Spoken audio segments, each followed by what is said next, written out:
प्रत्याशियों का ऐलान मुश्किल है। कांग्रेस अध्यक्ष के बैक टू बैक कार्यक्रमों के चलते देरी होगी। हरियाणा की 4 सीट पर एक एक नाम फाइनल है। सूत्रों के हवाले से बड़ी खबर। अंबाला, सिरसा, रोहतक और हिसार सीट पर नाम फाइनल है। सूत्रों के हवाले से खबर बता रहे हैं। कुमारी शैलजा, दीपेंद्र, ब्रिजेंद्र, वरुण मुलाना का नाम लगभग फाइनल बताया जा रहा है। 5 सीटों पर एक से ज्यादा उम्मीदवारों की दावेदारी है। फरीदाबाद, गुरुग्राम, भिवानी, महेंद्रगढ़ सीट पर एक से ज्यादा नाम है। सोनीपत और करनाल में भी लगभग यही स्थिति है। सब कमेटी की रिपोर्ट पर हाईकमान ने चर्चा की है। आपको बता दें कि इससे पहले स्क्रीनिंग कमेटी की बैठक हुई, केंद्रीय चुनाव समिति की बैठक हुई। अब ऐसे में 9 सीटों पर लगातार चर्चा की जा रही है। ये तमाम तस्वीरें आप देख रहे हैं, कांग्रेस से ही जुड़ी हुई तस्वीरें हैं। कल सब कमेटी ने रिपोर्ट सौंपी अध्यक्ष को, और जब रिपोर्ट सौंपने के लिए सब कमेटी की टीम पहुंची थी, उस वक्त की तस्वीर हम आपको दिखा रहे हैं। हुड्डा से कई नेताओं ने मुलाकात की है। हुड्डा खुद दिल्ली पहुंच रहे हैं और शीर्ष नेतृत्व से मुलाकात कर रहे हैं। लिस्ट का इंतजार किया जा रहा है। सब कमेटी की रिपोर्ट पर चर्चा भी हुई है। तो कांग्रेस प्रत्याशियों के ऐलान में अभी देरी होगी। आज लिस्ट नहीं आएगी ऐसा कहा जा रहा है। सूत्रों के हवाले से ये खबर है। आपको ये भी बता दें कि कई सीटों पर पेच फंसा हुआ है। पहले तक ये कहा जा रहा था कि 2 या 3 सीट है जहां पर पेच फंसता हुआ नजर आ रहा है, बाकी सीटों पर लगभग एक एक नाम तय हो गए हैं। लेकिन अब ये खबर है सूत्रों के हवाले से कि केवल 4 सीट पर ही एक एक नाम तय माने जा रहे हैं। बाकी सीटों पर अभी भी पेच फंसा हुआ है। कांग्रेस की लिस्ट अभी तक सामने नहीं आई है। आपको बता दें कि 9 सीट पर कांग्रेस लोकसभा चुनाव लड़ रही है हरियाणा में, और 1 सीट आम आदमी पार्टी के पास है। दोनों आपस में मिलकर ये चुनाव लड़ रहे हैं। ऐसे में कांग्रेस ने अब तक 9 सीटों पर अपने उम्मीदवार के नाम का ऐलान नहीं किया है। कुछ ही दिन बाकी हैं। हालांकि कांग्रेस की तरफ से बार बार ये दावे किए जा रहे हैं कि जिताऊ प्रत्याशी होंगे, कोई देरी नहीं हो रही। अब ऐसे में देखने वाली बात होगी कब तक हरियाणा कांग्रेस के उम्मीदवार की सूची आती है। हरियाणा न्यूज पर कांग्रेस के प्रवक्ता केवल ढींगरा जी हमारे साथ जुड़ गए हैं। केवल जी, स्वागत है हरियाणा न्यूज पर। इससे पहले भी हम चर्चा कर चुके हैं सर। आप ये कहते हुए नजर आ रहे थे कि सभी सीटों पर एक एक नाम है, सब कमेटी बनाई गई है, सब कमेटी रिपोर्ट सौंपेगी अध्यक्ष को और उसके बाद लिस्ट सामने आ जाएगी। लेकिन खबर ये मिल रही है कि 4 सीटों पर ही केवल एक एक नाम तय हो पाए हैं, बाकी सीटों पर अभी भी 1 से ज्यादा नाम है। देखिए, पूरे नाम सभी 9 की सभी इकट्ठी आने की उम्मीद है, और इस पे सिंगल नाम है। हाईकमान में सिर्फ फर्स्ट और सेकंड, इनके ऊपर सिर्फ आपस में बातचीत करनी है कि फर्स्ट कौन था, सेकंड कौन था। बट लेकिन ये सिंगल हो चुकी है कि इसमें ये सिंगल में है जो जिनका नंबर 1 है। तो नंबर 1 वाले कैंडिडेट ही है, और सारी 9 की 9 लिस्ट अभी एक ही बार में आएगी इकट्ठी जी। लेकिन लगातार ये तस्वीरें सामने आई हैं, जैसे पिछले दिनों किरण चौधरी जो सोनिया गांधी से मुलाकात करते हुए नजर आई थी, और कहीं ना कहीं अब ऐसा नजर आ रहा है कि एसआरके गुट एक तरफ और हुड्डा गुट एक तरफ। क्या यही कारण है कि बाकी सीटों पर अब असमंजस की स्थिति है? कोई गुट नहीं, कोई कुछ नहीं। हाईकमान के सामने सभी लोग बराबर हैं, जिनको टिकट मिलेगी। तो बराबर है तो मुलाकात एक साथ क्यों नहीं होती है केवल जी? नहीं, उनकी मुलाकात हाईकमान में अब होनी नहीं है। हाईकमान में सिर्फ फाइनल करना है। जो निचली कमेटी थी उसमें सभी को बुलाया था, और उसमें सब चीज फाइनल हो चुकी है। अब तो सिर्फ ऊपर आंकलन हाईकमान ने करके लिस्ट जारी करनी है। और मुझे लगता है आज लिस्ट आने की पूरी, जैसे पंजाब की और हरियाणा की और ये सारी इकट्ठी लिस्ट आनी है, उसमें उसी में ही ये लिस्ट आनी है। पूरी की पूरी 9 सीटों की इकट्ठी लिस्ट आएगी। पहले पंजाब की भी है और हरियाणा की भी है, दोनों की जो। लेकिन क्या केवल जी ये नहीं लगता कि काफी देरी हो रही है लिस्ट आने में? तैयारी कब, जनता के बीच कब जाएंगे प्रत्याशी? देखिए, हमारा जो है सशक्त उम्मीदवार देने का प्रोसेस है, उस प्रोसेस को हमने कंप्लीट कर लिया है। उसमें आज जो है अब हाईकमान ने ही जारी करनी है, और उनके पास सारी लिस्ट चली गई है। तो अब देरी कहाँ से रही?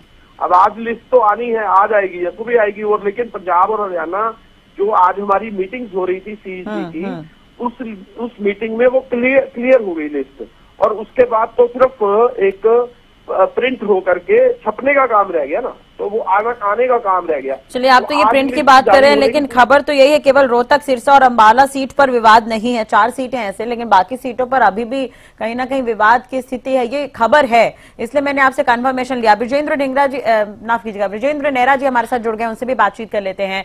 ब्रिजेंद्र जी, अभी मैंने केवल जी से ये पूछा कि एसआर के गुट है और एक तरफ हुड्डा है, अलग अलग जाकर जो है दिग्गजों से मुलाकात कर रहे हैं, शीर्ष नेतृत्व से मुलाकात कर रहे हैं। क्या कांग्रेस एक बार फिर से यहाँ पर एकजुट नहीं हो पा रही है? केवल जी का कहना है कि हाईकमान के सामने तो सभी एक बराबर है, तो मुलाकात एक साथ क्यों नहीं होती फिर? देखिए, पूरे हरियाणा प्रदेश के अंदर बच्चा बच्चा ये देख सकता है कि कांग्रेस पार्टी के अंदर किस तरह से भयंकर गुटबाजी है, आपसी लड़ाई है, झगड़ा है, आपस में समन्वय नहीं है। जो पार्टी आपस में तालमेल नहीं बना सकती वो क्या हरियाणा की जनता के साथ तालमेल बना सकती है? तो ये कभी भी संभव नहीं है। और जहां तक केवल जी बड़े भाई हैं हमारे, वो पिछले 1 महीने से यही कह रहे हैं कि लिस्ट प्रिंट हो रही है, तो कांग्रेस के कार्यालय में स्याही खत्म हो गई है शायद, क्यों 1 महीने से उनकी लिस्ट ही प्रिंट नहीं हो पा रही है।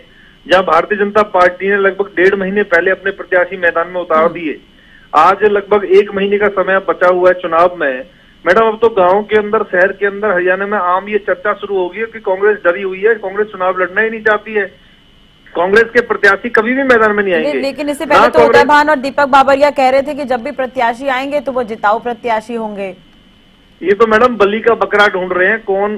सारे लोगों की पिंडली कांप रही है, कोई भी चुनाव लड़ने के लिए तैयार नहीं है, डरे हुए लोग हैं। सब जगह इनकी जमानतें जब्त होनी है, ना इनका कार्यालय खुला है, ना इनका पिछले 15 साल से हरियाणा में कोई संगठन है, ना कोई नेता है, ना नीति है।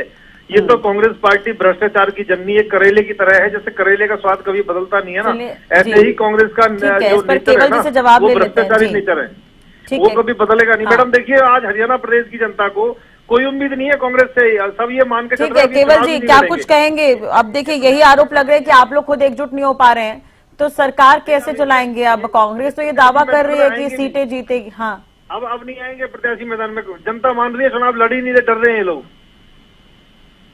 केवल जी नहीं करते, प्रत्याशियों को टिकट नहीं देते, जो पहले कहीं किसी पार्टी में हो, फिर दूसरी पार्टी में हो, तीसरी पार्टी में, 5 पार्टियों से कूद के आया प्रत्याशी, जिसको इन्होंने सिरसा के अंदर टिकट दे दी।